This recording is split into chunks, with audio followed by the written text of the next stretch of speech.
Yo guys, selamat datang di channel Sob Ilar Anime. Iya, sorry, entah kenapa seminggu ini saya nggak mood sekali buat video YouTube. Kalau kalian mau tahu alasannya, ya karena memori HP saya itu hampir penuh ya. Dan sayang banget gitu kalau harus ngapus video-video anime gitu. Ya jadi bingung gak jelas ya jadinya. So, don't many cengcong cincong again.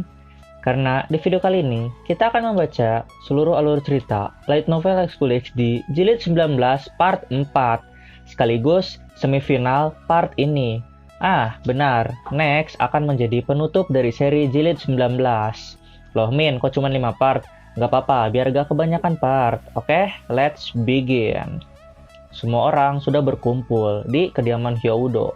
Mereka akan melakukan teleportasi sebentar lagi. Tapi sebelumnya, Azazel ingin apel terlebih dahulu. Jadi intinya tuh gini, hari ini kan hari pertempuran, dan musuh mereka kali ini adalah para pemberontak dari gereja, dan itu akan diadakan di kota Kuoh. Lalu pertarungan akan dimulai tengah malam. Di sini Saji bertanya, apakah oke kita bertarung santai seperti ini? Ya karena secara musuh ini kan penjahat ya, bisa saja dong mereka licik dan memasang jebakan gitu. Tapi Azazel tersenyum dan menjawab, itu resiko. Kerusakan dan kerugian adalah bagian dari hasil pertarungan. Ya, kalau sudah ada di medan pertempuran mah, yang harus mereka pikirkan hanyalah menang gitu. BTW ini manusia ya, berarti mereka bisa terbunuh dong. Wah, akan ada adegan berdarah nih, tapi nggak bakal dah. Oke lanjut. Di sini, didapatkan info, kalau luas area itu adalah 10 km, radiusnya gitu. Dan berpusat di Akademi Kuo. Kalian paham kan apa itu radius 10 km? Ya nggak perlu saya jelaskan gitu. Intinya meski ini kota kecil, tapi ya tetap lumayan lah untuk pertarungan mah. Di sini, kelompok Rias akan melawan Strada. Wah, ronde 2 antara Sonovia melawan Strada nih akan dimulai. Dan ya, seperti yang direncanakan tempo hari, Kuroka Issei paksa untuk membantu melawan para pemberontak. Ya, Kuroka ini kan numpang di rumah Issei, jadi dia dengan senang hati membantu sih. Di sini, Kiba ingin bergabung dengan kelompok Dulio, ya karena dia ingin membalaskan kekalahannya melawan Kristaldi tempo hari. Mata Kiba berbinar-binar, dan dia tersenyum senang. Ya kalau kalian ingat, Kiba ini kan punya dendam gitu pada Excalibur. Jadi, melawan mantan pengguna Excalibur mungkin akan menjadi hal yang bagus. Meski itu mah cuman kepuasan diri lah. Di sini, didapatkan info.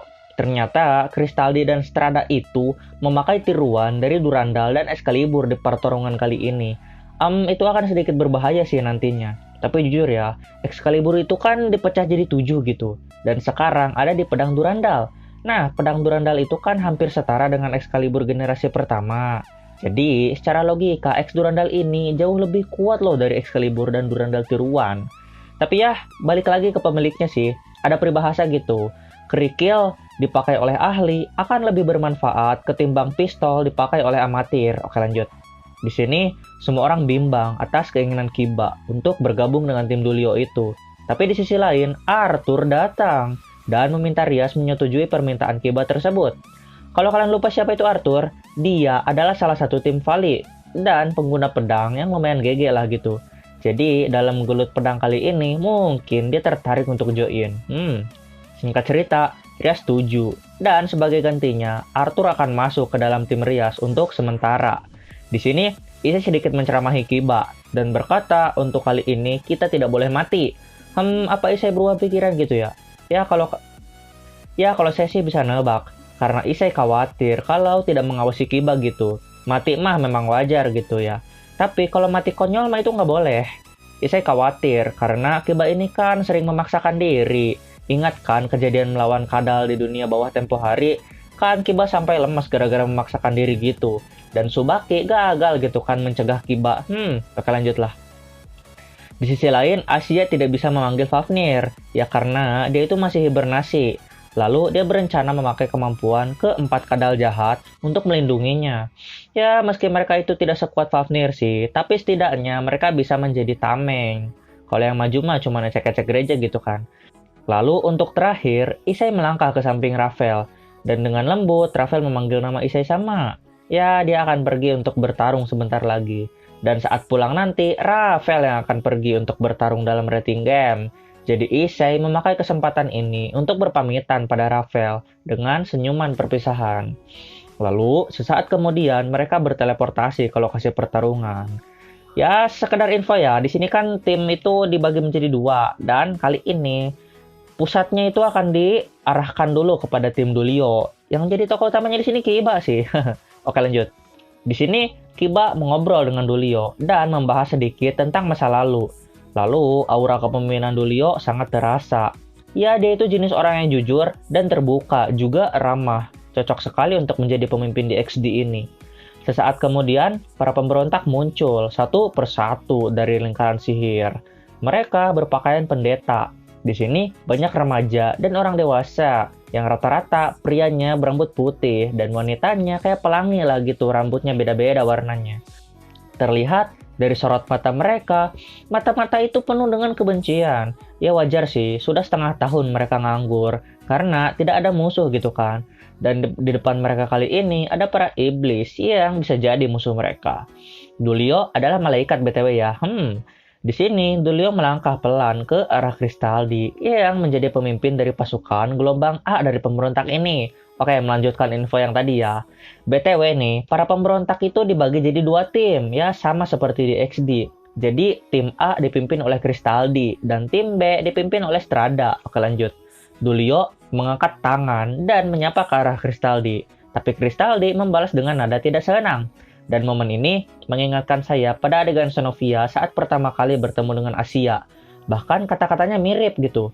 Kalau kau masih percaya pada gereja gitulah, maka terimalah hukuman dariku dengan tenang. Ya, kalian tahu sendirilah hukuman yang dimaksud itu adalah kematian gitu tentunya. Di sini, Kristaldi mengatakan akan membinasakan semuanya, termasuk anak-anak dalam api penyucian. Wait, dibakar tuh bocil. Tega bener ya ini para rasis. Mendengar hal itu, Dulio yang dari tadi tersenyum ramah berubah raut wajahnya menjadi kesal. Dulio mengatakan akan menggunakan kekuatannya untuk melindungi anak-anak. Ya, mereka itu masih punya masa depan dan bisa merubah dunia ini menjadi lebih baik. Di sisi lain, Griselda menyela obrolan mereka dan mengatakan bahwa obrolan ini hanyalah sia-sia dan percuma saja. Karena Kristaldi tidak akan berubah pikiran tentunya. Mendengar hal itu, Kristaldi menatap langit untuk sesaat dan seketika memandang tajam ke arah Kiba dan yang lain. Lalu berkata, kalau kalian memang laki-laki, maka acungkan pedang dan berteriak. Seketika semua orang langsung berteriak, pertanda pertarungan akan dimulai. Di sini Tsubaki dan Yura langsung melangkah ke depan untuk membuat ancang-ancang lalu menciptakan counter attack. Ya, hanya mengingatkan ya, kalau Yura itu kan benteng dan Tsubaki itu queen. Dan dengan skill membatalkan serangannya itu, lalu membalikannya 2 kali lipat ke arah musuh akan sangat berguna nantinya. Di sini ternyata rencana mereka lebih dari itu anjir. Jadi Tsubaki membalikan badan ke arah prajuritnya sendiri. Dan di sisi lain, Yura bersama dengan pasukan di XD menembak ke arah cermin Tsubaki. Lalu Tsubaki mengarahkan serangan itu pada pemberontak. Tentu hal itu menjadi ancaman serius karena serangan mereka menjadi 2 kali lipat lebih kuat dari sebelumnya. Di sisi lain, Hanakai memakai shield atau barrier untuk melindungi tubuh Tsubaki dan Yura. Lalu pertempuran sudah sangat intensif dan tembakan serta ledakan terjadi di mana-mana. Hal yang tidak saya suka dari pertarungan ini adalah di XD menahan diri agar tidak membunuh musuh-musuhnya. Yang paling kesal di sini adalah Benia. Ya karena sabitnya itu kan sangat OP gitu. Sekali saja ketebas auto pindah dunia manusia mah. Tapi dia gak boleh membunuh musuh, ya kan kampret gitu. Tapi di sisi lain, Sona menyuruh semuanya untuk tetap tenang dan mengambil keputusan yang terbaik. Apabila nyawa mereka menjadi taruhan, maka membunuh musuh adalah pilihan yang bagus gitu. Di sisi lain, Rugal dikepung puluhan orang. Tapi dengan santai dia membantai para musuh dengan tinju berapi miliknya. Ya bonyok lah gitu musuh. Ini pemberontak itu niat gak sih anjir, lemah amat. Lalu Tsubaki mengeluarkan balance break miliknya. Ya karena ribet, saya sebut aja sirkus gitu. Karena isinya ya seperti sirkus. Badut kelinci dan yang lainnya gitu yang memakai kostum. Dan ya, yang greget dari balance break ini adalah Tsubaki bisa menyuruh sirkusnya memakai Mirror Alice. Jadi, Mirror Alice itu yang notabene pertahanan terkuat serta bisa membalikkan serangan bisa diperbanyak. Gile gak tuh? Di sini, selain bisa memakai Mirror Alice, para sirkus yang terdiri dari badut, kelinci, dan tikus itu memiliki skill spesial lain. Si tikus punya kemampuan instant sleep. Jadi, yang terkena serangan akan langsung tertidur pulas. Lalu kelinci bisa mengeluarkan ilusi yang merusak mental musuh. Dan yang terakhir adalah badut. Skillnya hampir mirip dengan kelinci, hanya beda caranya gitu. Kalau kelinci mah yang dirusak itu menjadi gila. Nah, kalau badut yang dirusak mentalnya menjadi ketakutan setengah mati. Dan didapatkan info ya, kalau balance break milik Tsubaki ini diambil dari cerita fiksi Alice in Wonderland. Ya, nama cerminnya aja kan Mirror Alice sih, bener ya. Tapi kalau Alice in Wonderland itu kan berarti bisa memanggil naga dan yang lainnya. Anjir, Tsubaki kalau sudah memakai balance break selanjutannya nantinya bakal OP tuh. Setiap maju dia pasti keroyokan gitu kan. Di sini Kiba mulai menganalisa satu persatu kekuatan dari anggota Citri. Ya, dan dia mendapatkan kesimpulan kalau keluarga Citri ini nggak ngotak anjir. Kalau diadu dengan keluarga Gemori, bisa imbang, bahkan lebih kuat gitu. Mungkin. Soalnya, dari segi sihir, backup, dan lain-lain, mereka unggul sih di atas keluarga Gremory gitu. Hanya ya, dari individual skill, Seiro, Twice, Akeno, dan Kiba itu nggak ngotak juga sih. Apalagi Koneko gitu, dalam mode Shirone dia bisa musnahin musuh dalam sekali sentuh, kan gila. Tapi ya, keluarga Gremory itu bagus kalau dalam pertarungan hidup dan mati. Ya kalau keluarga Citri bagus dalam pertarungan kelompok atau perang kayak gini nih. Oke, lanjutlah. Di sini, para pemberontak sudah mulai kewalahan. Memang jumlah mereka itu ratusan dan kelompok DXD hanya beberapa orang saja. Bisa dihitung jari lah DXD mah. Tapi kualitas ada di atas kuantitas. Melihat pasukannya terbantai seperti itu, ya meski mereka nggak mati gitu kan, Crystal D berteriak dan menyuruh semuanya untuk mundur. Singkatnya dia ingin menghadapi setengah kelompok DXD sendirian. Greget gak tuh? Ya lagian, ente bawa-bawahan klasteri semua, ada. Tapi jujur ya, Crystal D ini nggak masuk akal kemampuannya, sumpah lah. Dia ini kan 5 kali lipat lebih kuat dari Kiba. Dan dia itu 2 kali lipat lebih kuat dari Dulio gitu. BTW Kiba belum turun tangan loh ngelawan ecek-ecek gereja dari tadi, anjir lah, sudah lanjut.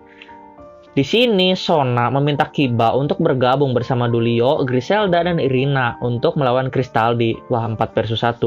Akankah mereka bisa mengimbangi kakek legend ini? Kita lanjutkan nanti.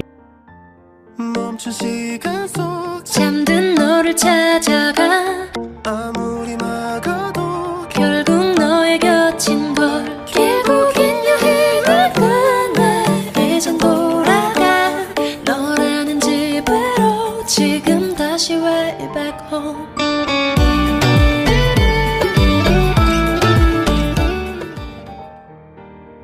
Di sini, Sona menjelaskan kalau Crystal D memiliki kemampuan dari ketujuh pecahan Excalibur.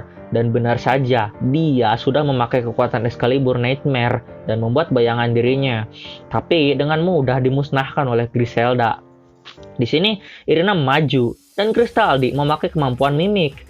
Seketika cambukan diarahkan kepada Irina, tapi Irina memblokirnya. Tapi dengan cepat, Crystal D mengubah posisinya di samping Irina. Ternyata yang menyerang tadi adalah bayangan Crystal D yang sudah dimanipulasi oleh Excalibur Transparansi. Tapi Irina yang mantan pengguna Excalibur Mimik tentunya dengan mudah menepis serangan dari Crystal D. Tapi tidak disangka, saat dia menepis serangan untuk yang ketiga kalinya, serangan itu berubah menjadi shockwave yang luar biasa. Karena Crystal D memakai kemampuan dari Excalibur Discretion. Tapi Irina berhasil melompat mundur dan tidak terluka. Terlihat area yang menjadi tempat serangan tadi membuat kawah yang cukup besar. Cukuplah untuk menjadi kolam lele mah.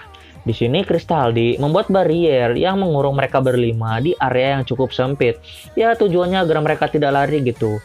Jujur ya, sepertinya sih ini pasti sih, tapi Crystal D ini paling baru memakai 5% dari kekuatan maksimalnya gitu. Dan Irina melesat lagi, lalu membuat Crystal D terpukul mundur. Tapi itu adalah bagian dari rencananya, karena sambil dia mundur, Crystal D melesatkan beberapa gelombang tebasan yang mengarah pada mereka berempat. Tapi saat Kiba dan lainnya hampir menepis serangan itu, nembus anjir. Ya itu adalah ilusi, jadi serangan Crystal D barusan hanya menggertak saja. Di sisi lain, tebasan melesat dengan jalur melengkung ke arah Kiba dan dengan mudah dihindari oleh Kiba. Lalu Kristaldi mengatakan kalau itu adalah salah satu kekuatan Luller. Ya wajar sih, mantan pengguna Excalibur terkuat gitu kan. Bisa memakai 7 kemampuan pedang itu ya biasa aja gitu.